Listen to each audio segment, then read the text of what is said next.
All right. So here's the thing. What the big guys don't tell you about YouTube. One of the big issues, and I think we can close Winamp to get it off the screen. All right. Let's go over here. So the other thing that the big guys don't tell you about YouTube is that it's a different skill set to make uploads that aren't completely obvious to everyone on YouTube, that you're just a streamer fishing for viewers. So the big thing with uploads is I think uploads could actually be the better of the two formats to make, because you can edit things out and you can put on a show and you can entertain people, as opposed to the limited abilities you have with streaming, unless you're somebody like, unless you're somebody with the production value of somebody like Dr. Disrespect. Hope he's all right. Now, let's take a look at this video here. It's got some YouTube audio library music in it as well. But the big thing here is, in order to be something other than an obvious stream clip video, you have to be good with a video editor. That takes practice. And most importantly, that takes time. You'll often spend more time editing something than filming it in the first place. And these are all steps you skip when you stream. So you can't just go over to YouTube and say, look, I'm gonna be a YouTuber before I become a streamer. If you're not serious about YouTubing, that is going to bewilder you. So here's the sort of stuff that I make. We're gonna watch one of my tech videos here. Notice all the effects and all the show flow and how I'm editing things. Even with my relatively rudimentary editing and the rudimentary camera I had at the time, that's when it still takes a lot of work to put something like this together. And then depending on your internet speed, specifically your upload speed, you're going to be waiting with your internet all tied up for a certain amount of time just to get this on the platform in the first place. So let's unmute the site tab here. It's important to note that I was parodying another YouTuber, so that's why I have the kazoo stuff at the beginning. Most of my videos don't begin like this. And that's pretty crude. Not bad for a freehand camera. Sometimes in life you just can't have too many Delosauruses. The wacky world of MultimediaJay. So, the wacky world of MultimediaJay. That's a pre-recorded sound, had to be edited in, the music has to be edited in, the levels have to be edited, and these raster cuts that look like old analog television have to be edited in as well. 2 Delosauruses? Oh, headphone users, I apologize. I always record with a stereo microphone on the camera to replicate the experience of being over someone's house watching him play with computers. Well, yeah. What's this playing in, by the way? 720? That'll be good enough. Or, no, stop. Just hear me out on this. So as you know, a couple of years ago I picked up the Delosaurus, a Sandy Bridge i7 system, Optiplex 990, the tower version of the Sandy Bridges that I saw. Now we can actually hear it. I forget the audio ducking is mixed for everything. The 9-to-5ers using and basically running into the ground. So I know a lot of these old Optiplexes have this thing for just going and going and going long past the end of policies about PC life cycles and stuff that you'll see companies do. And so, as some of you have commented, and as I've kind of thought about it, I've been torn in 2 different directions with the whole Delosaurus thing. So, the Delosaurus is a Sandy Bridge i7, and it represents basically taking crappy hardware and seeing how far we can keep it, how far we can push it, how long we can keep old hardware relevant. And in this case, the Sandy Bridge was the oldest processor that I wanted to do this with. But as I've had this machine over the years, and as some of you have commented, I've kind of been holding it back, so to speak, because what the Delosaurus also represents, since it's supposed to be crappy hardware being pushed to its limit. Now this is a fundamental violation of one of the key rules of video making. Don't say it, show it. This might as well be a radio show. And among some of the vloggers who literally just plopped down a camera and just talked, kind of like what we do if I just do this and don't show anything else, people can just listen. Then again, I am trying to make this sound like I'm on the radio, so that's part of what it is that I'm trying to do here. But again, this is all nerd stuff. If we want something more direct, but it's gonna involve more production value, we'll have to look for Incredible i7 Delosaurus here. i7 Delosaurus, which is my parody of Greenham Gaming's Incredible i5 Dell. If you shop on Amazon, you should use Wikibuy. Advertising, baby. Let's hit skip on that, and let's just do this here. Hope I don't get hit with a mid-roll in the middle of this. Incredible i7 Delosaurus. Now, here is something with really high production value that still can't crack 2,000 views since April 2017. World of MultimediaJay. But the washer and dryer video do so much better. The wacky world of MultimediaJay. Hey, can we blow this up? What the? Why does it look like it's 60 FPS? Because I recorded it in 60 FPS. Uncanny Valley! It's a very different world from when I built my first computer in 2002. Once upon a time, if you wanted to get into PC building, you had to go all in and do everything yourself. Today, the skittish would-be PC builder who wants to gradually work their way up to building their first complete system has a lot more options. In today's world, an aspiring PC builder can get their start by snapping a grand total of 2 parts together. A complete and total cheese job, to be sure, but I was still curious as to just how viable this path really was. Enjoy the show, and try not to laugh. This is a giant parody of Greenham Gaming. He has a video called The Incredible i5 Dell. I tried to one-up him with the... It's too loud.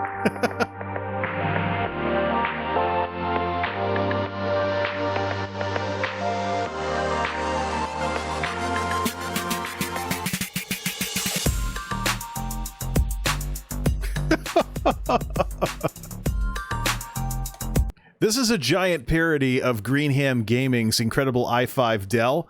I was thinking I was one-upping him by buying an i7 Sandy Bridge and seeing how far that kind of Dell Optiplex could go. But this is totally a pastiche of the guy.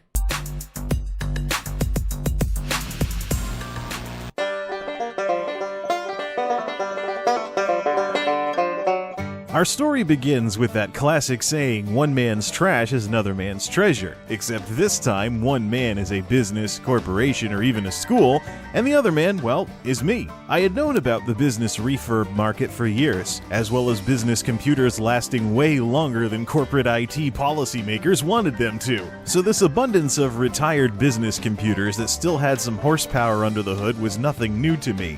What was, though, was a new kind of graphics card that packed a punch but didn't require external power.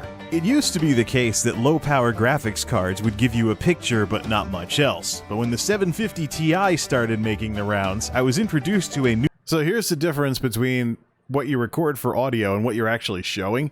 I'm talking about the 750 Ti when it came out, but I'm clearly showing pictures of a 1050 Ti. It was actually a 1050 that I picked up for this. So...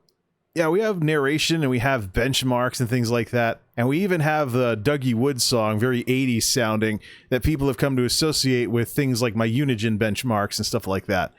So, that's this. The most 80s song on the YouTube audio library, ladies and gentlemen.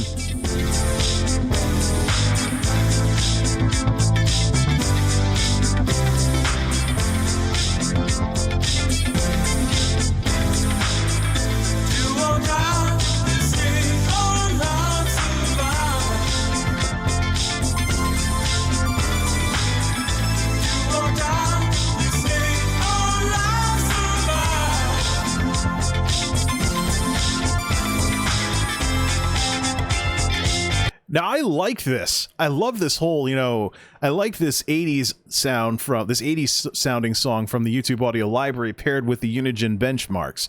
I'm surprised it's a combination that worked as well as it did, but you get the point, though. This is putting on a show. This is the whole putting on a show thing. And it is leaps and bounds ahead of anything that cross-platform stream content could ever do. So that's one of the reasons why over on YouTube, the stuff that I bring over from my podcasty streams like this is more commentary to be listened to. It's picking up where the Radio Style series left off. it can't even touch stuff like this, or even the more casual tech videos that I've made over the last couple of years.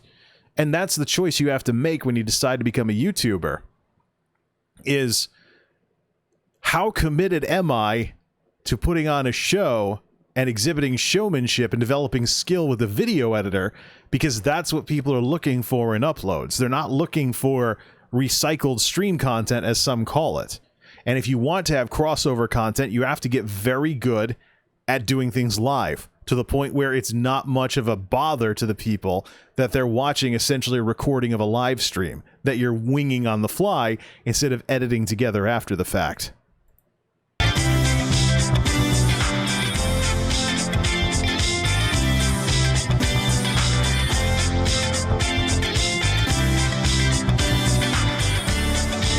So this is a parody. This is also a response to, there's a YouTuber, his name is Tech Deals, and he talks about old Optiplexes from time to time serving as cheap gaming PCs. So where it gets back to the Greenham parody is with the hard numbers.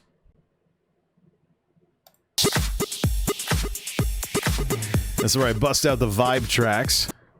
We saved $85 by Mid-roll. The robots have to... YouTube has to work on their... twice and installing a free... YouTube has to work on their robots when it comes to their advertising.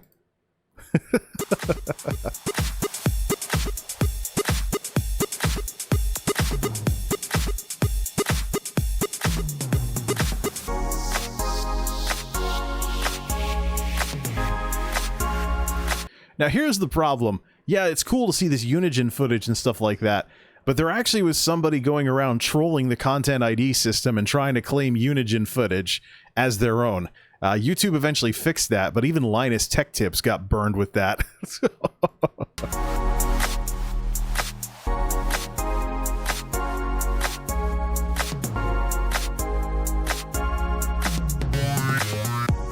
The crew. I think this is before I got crew too.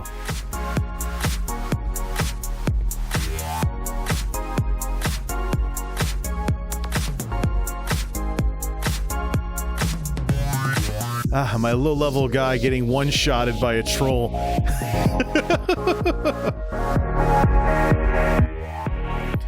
There we go. Put the volume at 50% instead of all the way up.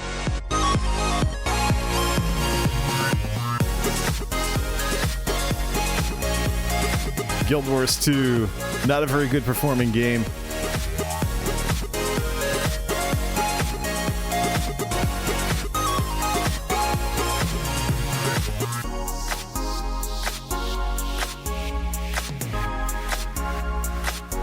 Those are bots too. Oh, Rocket League. Yeah, I haven't played that in so long.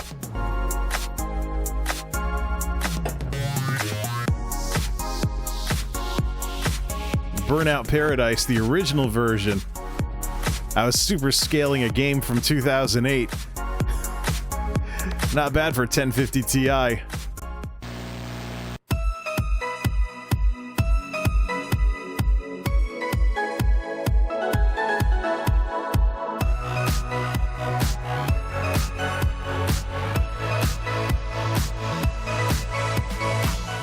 And so ended my experiment with building the lazy man's gaming PC. Truly, those darn whippersnappers are spoiled nowadays. Performance, though, was right in line with where I thought it would be. It would get your foot in the door, but leave you hungry for more. The corporate refurb route was a viable one, but it was not where the story should end. This is MultimediaJay, signing off. Thanks for stopping by. Roll credits! I've always had some inspiration from television when it comes to making YouTube videos, and this is a great example of that. So I think the reason why I actually recorded this in 1080-60 was because I knew it would have gaming footage. I'm not so sure about 1080-60 for regular video, though. I think it's a little uncanny valley. A lot of YouTubers do it, and it's part of the part of being all razzle-dazzle and stuff, but what I've noticed is that it looks a bit like an animation. We do that stuff. Oh, look, yeah. And there's always more things to click on if you want to watch more. Oh, yes. Oh, absolutely. See, this is something I love. I love YouTube end screens because I make non-time sensitive content that is made to be binge watched. So if you like me tinkering with this computer, here's another computer tinkery video. I don't know, Tuxedo Post Delosaurus, things along those lines. And I think this might have even been a podcast type thing. And this is this is Twitch crossover content. It's a recommended thing. So, but that's the thing. You have somebody, they come to your channel and then they watch a ton of stuff. They get to know who you are and they have a name to remember for next time. That's the fun of all of this. So, and here's the cool part. You stick to this long enough, as long as you develop that persona, and you can eventually have YouTube start showing, or have Google actually start showing, hey, that MultimediaJay guy, what's he doing recently? So here's the latest videos on YouTube. Here's the YouTube channel. I gotta update this. Twitter, blog, Twitch.tv, the mobile thing for some strange reason. A little dated on the results because my rant about Blue Yeti microphones was weeks ago at this point. But yeah, that's it. So you think about this whole situation with... Let's get some music going as well. So you think about this whole situation here. Check 1, 2, the levels. I gotta work on these levels here. Hold on. Put it at 1%. Yeah, so I think that's what I'm going to do, is just leave Winamp at 1% minimum volume so that the audio ducking keeps it in the background. Play something softer. Oh, piano. We've totally gone in the other direction. I like some of this stuff. I think I'm going to keep the background music as something that I have going here, and I'll just adjust the levels in the headphones. But when it comes to becoming a YouTuber, that's the sort of production stuff that you should commit to just to get your foot in the door. So what I'm worried about with all of these people that are saying, oh, go to YouTube and make YouTube videos to get discovered. Are you willing to commit to being an actual video producer instead of just trying to get it over with so you can start streaming? That's the fundamental problem I have with all of this. And let's not forget some of the issues with streaming in general that are still very much in play when it comes to the limitations of the format. Uploads on an evergreen platform have far more potential. Yeah, the ad revenue is lower, there's no donos or anything, but YouTube could always fix that. It's one of the things I'm always frustrated. Why does YouTube come so close? Why does YouTube come so close to fixing some of their biggest issues that hold them back versus the live streaming platforms? Like, for example, a way of donoing donoing YouTubers by watching videos. They have supers on the live streaming side with super chat and super stickers, but if they ever had a tip button on uploads, you'll see a lot more YouTubers. I still very much believe that a lot of what people are putting up with is directly related to, they think YouTube's not good enough, so they try to become a streamer instead. And streaming in some ways is easier. You don't have to mess with video editing, for one thing. You skip a lot of steps. You just have to know what you're doing when you go live. So, if somebody wants to get involved in live streaming, why send them over to YouTube, which requires a very different attitude, a very different skill set, lots of different things. The only way I could recommend someone goes to YouTube first is to pick up basic content creation skills and getting used to how they're supposed to release content and make content, but not as some kind of stepping stone to being able to actually get an audience on a stream. So, all right then. Hope that has given you folks some things to think about when it comes to the things the big guys aren't telling you about YouTube. There is plenty out there, and quite frankly, let's also not forget the final thing that all of these commentators that are saying, go to YouTube and make YouTube videos. Besides the problems on YouTube, besides the fundamental differences between streaming and making videos, there is one very important thing that these commentators never talk about. Never. And that is the fun factor. What if you just want to have fun and make some friends? You're not interested in becoming a big streamer or anything.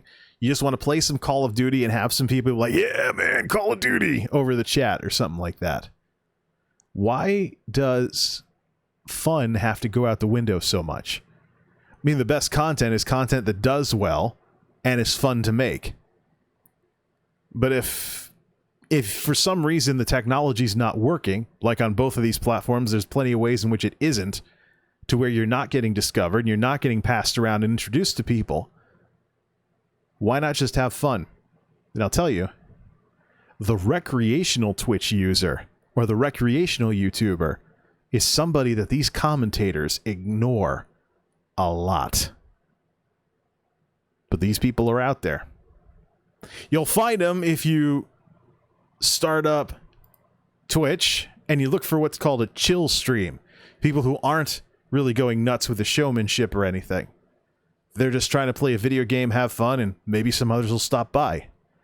And that's what these people, these commentators, don't seem to talk about. They talk about everybody as though they all want to become the next ninja. But what if people just want to have fun? Myself personally, I can definitely tell you, I don't need a big audience. I'm just looking for a good one. I'm just looking for a good one, a supportive one. I'm looking to build a good community, not necessarily a large one. Quite frankly, I don't think I'll be missing much if I have never-ending chat with Pepe frogs every 2 seconds. You know, like some of these big guys put up with. But that's it. I mean, I saw the community over on YouTube sour over the years as YouTube removed community features, and I started seeing people give advice to people coming over to Twitch that you used to be able to say to YouTubers. That it's not about your content, it's about building connections with people. That's how you grow an audience and feel like you're not wasting your time streaming to 0 viewers. So, definitely some things to think about as sunrise approaches here on the East Coast. I hope this is of value to somebody somewhere. And because this can go over to YouTube and the algorithms can eventually pass it around after a couple of years, when. Social media.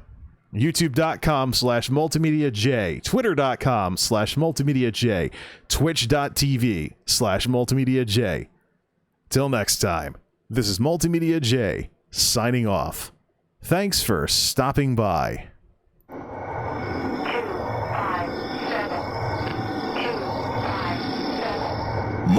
MultimediaJay Radio Style. Don't want a complication.